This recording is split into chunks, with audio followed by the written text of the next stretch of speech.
বাড়ি। তো আপনারা কোথায় গিয়ে টয়লেট স্নান করা এগুলো কোথায় করেন? কেউ পুকুরের জলে করছে, কেউ টাইম কলের জল তুলে নিয়ে করছে, এই করছে। অসুবিধে হয়? হয়তো সেটা তো ভালোভাবে কল করতে পারেন না। যাদের অনেক লাখ লাখ আছে তারা ঘরে কল বসেই সব করছে, যাদের নেই তারাই করছে, বাথরুম নেই মাছ চলে যাচ্ছে, এগুলো করছে।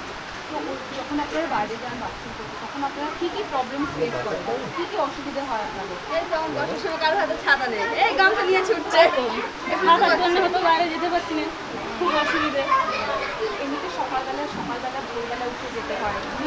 যেতে হয়তো ফাঁকা এলো জায়গায় গেলে অসুবিধে, এখন বিভিন্ন জায়গার লোকজন তো বসে এবারে সেটা খুব অসুবিধা হয়, কষ্ট হয়।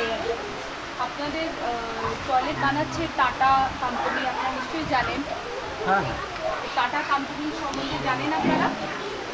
টাটা কোম্পানি একটা খুব বড় কোম্পানি, তাদের একটা প্রজেক্ট হচ্ছে স্বচ্ছ প্রজেক্ট। স্বচ্ছ মানে হচ্ছে সবারকার ওদের মতে প্রত্যেকের ঘরে টয়লেট থাকা উচিত, তাতে শরীর ভালো হয়, লোকজনের আয় বৃদ্ধি হয়, কারণ শরীর ভালো হলে আয় বৃদ্ধি হবে। তো বাচ্চাদের স্কুলে তো ওই টাটা স্বচ্ছ প্রজেক্টে আমরা ইনোভেশন আনলিমিটেড আমাদের কোম্পানি, আমরা দুটো মিলে এই টয়লেট বানাবার চেষ্টা করছি।